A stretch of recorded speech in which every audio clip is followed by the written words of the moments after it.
George Romero is often recognized as being the father of the zombie film, and the soundtracks that he chose played a particularly important role in them. While working on Night of the Living Dead and having a limited budget, both for the movie and for the soundtrack, Romero worked with an audio production company that had hours of recorded music that was at that time still unused.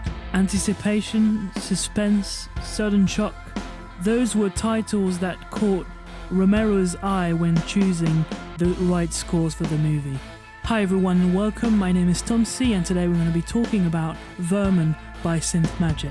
Vermon is based on Vermona, the rare German piano string synthesizer. While this synth could inspire you to put horror stories in music, we'll see how it can fit modern productions. Let's check it out.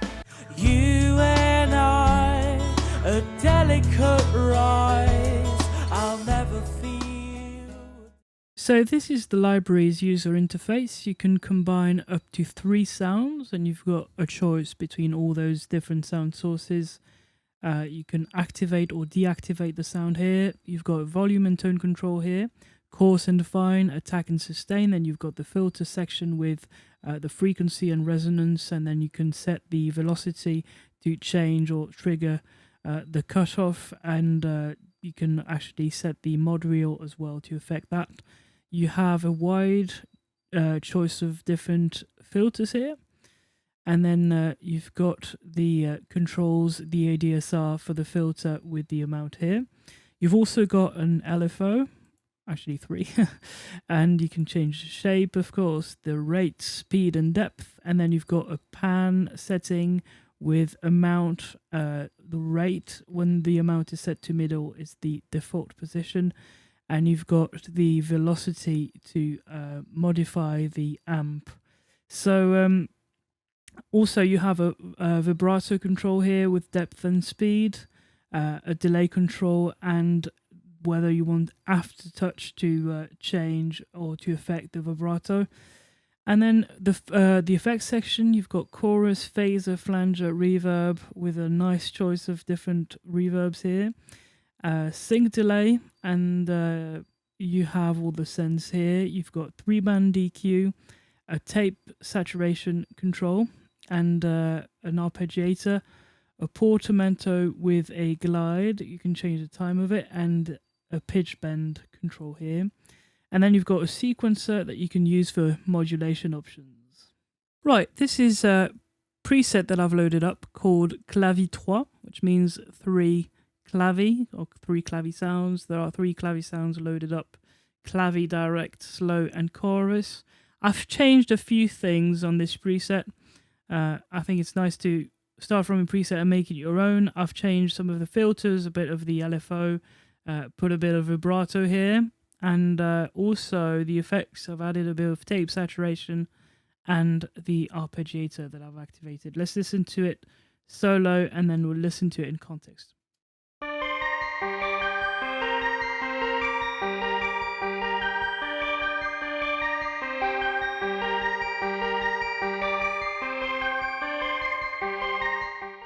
Right, let's now listen to it in context.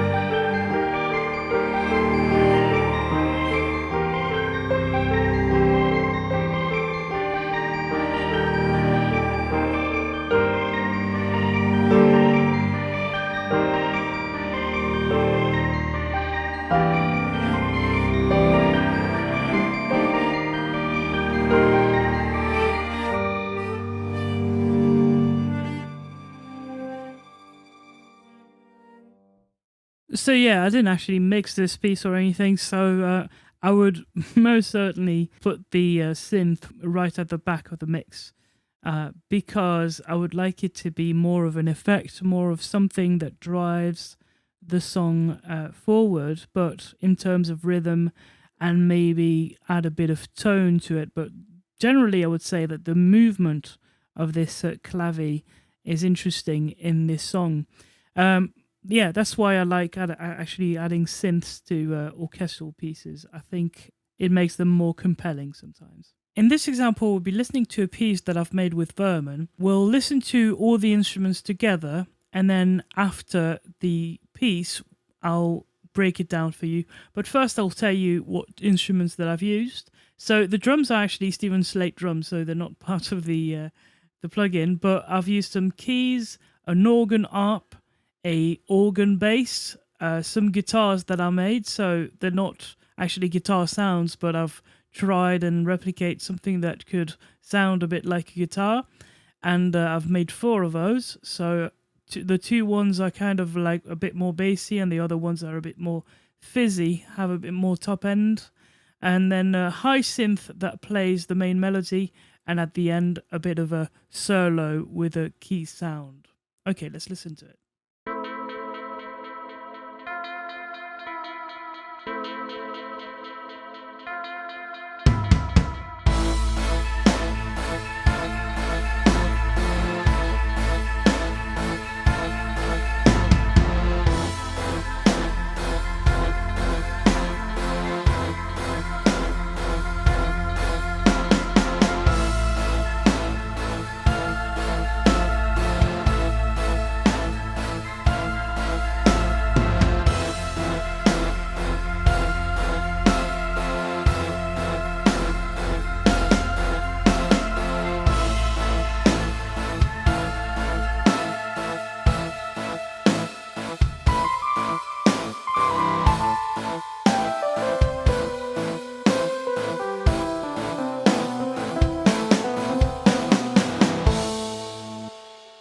One of the things that I like to do with synths is try and recreate guitar sounds, electric guitar sounds. So I try and replicate the feel of a guitar and an amp. So what I did here, I used 2 different waveforms or sound sources.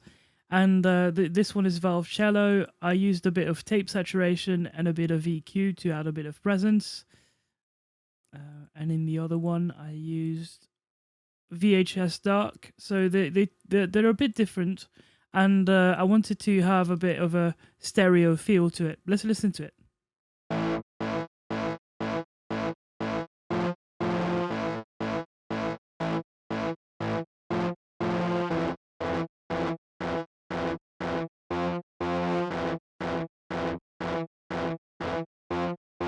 Right, so that is for the bottom guitars. Then I've tried to get a bit more presence in the top end. So I used different sound sources. So you have a selection of those, and I used the VHS poly and a bit of tape saturation again, bit of EQ, and then I used VHS VO or VIO chorus, and let's listen to it now.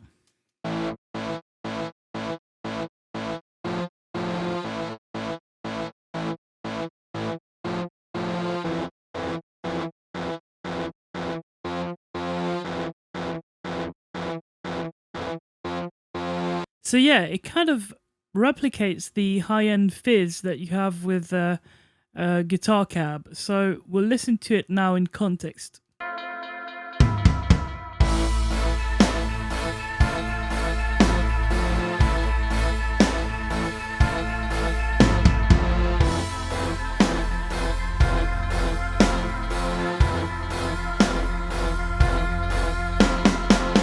Right, another thing that I did, but that you didn't hear in the demo at the beginning, is added an actual guitar or cab plugin, or amplifier actually, both. I use the Audio-Ritzy L12X, and this one is actually for free, so let's listen to it now.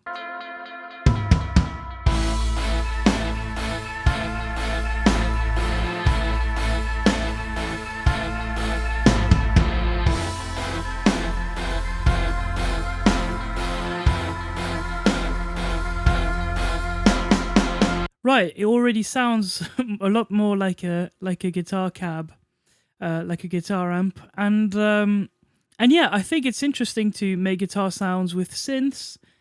because they sound different, and I think they're a lot more precise. But this is really cool and really interesting to try and replicate. So you can actually get this this plugin for free at Audiority. You'll find the link in the description. Right, so now we're going to listen to the organ bass and the keys of the composition. The organ bass actually comes from a preset that's already made, and it's pretty deep, so I hope that you have a good pair of headphones or speakers to listen to it. The keys actually is based from a preset that is called Victorian. I changed a few things in terms of filtering, LFOs and effects. I've added a bit of tape saturation and reverb. The reverb is actually pretty cool. It comes from Strymon Blue Sky and also from some Lexicon reverbs and more, so it's pretty good. Let's listen to it.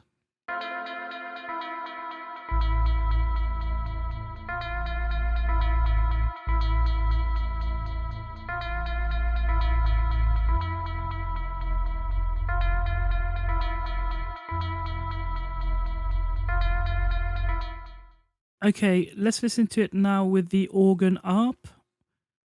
So in this organ, I've actually added an arpeggiator, which is pretty cool. Let's listen to it all together.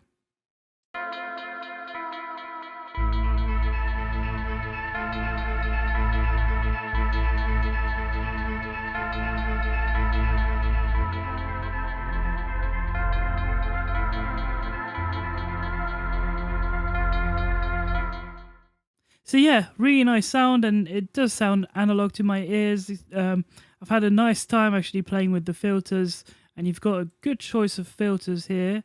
Actually, a pretty good choice. I've not played with them all yet, so it's actually nice to tell you and notice it at the same time. So yeah, a lot of options there. Let's listen to more examples now. So now we're going to listen to another track that I've made with Vermon. And we'll check out the different presets that I've used. I've almost used exclusively presets on this one. So there are actually two sets of instruments or two sets of samples in the package. There is one that is, you know, the instrument in itself, and the other one is like heavily processed patches that were processed through valves, distortion, tape, filters, and ensemble units. So this is the first instrument that I use, a rock clav, then some lead sound that you'll hear, horror cinema. So you actually see that or hear that the library is actually very much inspired after horror movies like the older vintage horror movies.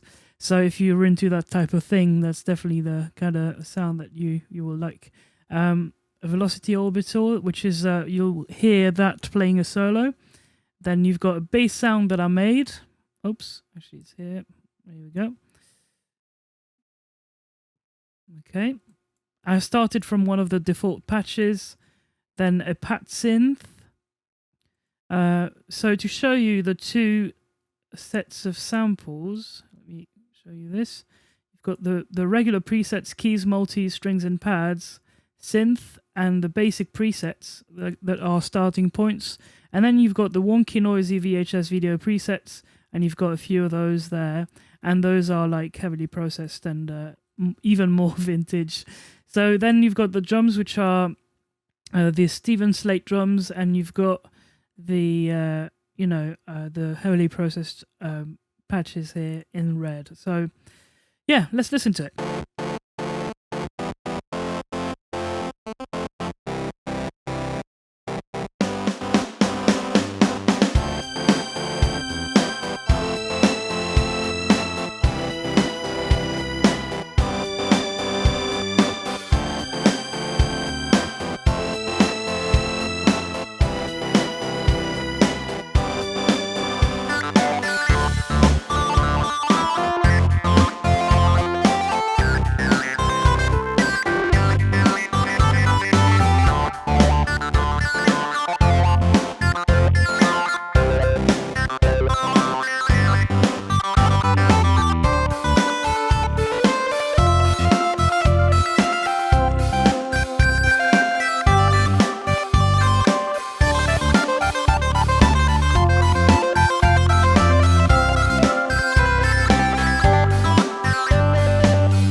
So yeah, as I said, if you're into the horror movie, vintage horror movie style, you will like this library. Like I do like it. I do love the library and the style of film. So yeah, really wonderful sounds, and if you're like me, you will be inspired for days with this. It's easy to create a track and be carried away by the sounds that it's got. If you're into that type of thing, of course, like vintage strings, one of them is actually named Zombie Strings. I think the patch is even named Zombie. Yeah, Zombie 2. So it's pretty cool, yeah. When you listen to the soundtracks that were chosen by Romero in this movie, there seems to be a natural pattern. And that is because the instruments, the sound textures that we choose are like the box of tricks of the magician or the bag of works of the poet. They come hand in hand with what makes our taste in music. Now, do you need to be a fan of horror movies in order to use the Vermon synth in your productions? Well, I don't think so, and especially not when using this synth magic, emulation or sample library of the real synth, because they've taken it further, because you've got effects, new filters, new sound sources, new ways of treating the signal that will inspire you even more and take those sounds to other ventures. Thank you very much, guys, for following me. Thank you for subscribing. If you haven't, please do so, and really don't hesitate to ask me any questions you have on the reviews I make. If I can help you out, if you'd like a presets video, if you'd like another type of video that maybe would showcase the instrument on a different angle, I'd be happy to do it. If you'd like to purchase Vermon, the link will be in the description. Thank you again, and I'll see you guys very soon. Please be safe, and bye-bye.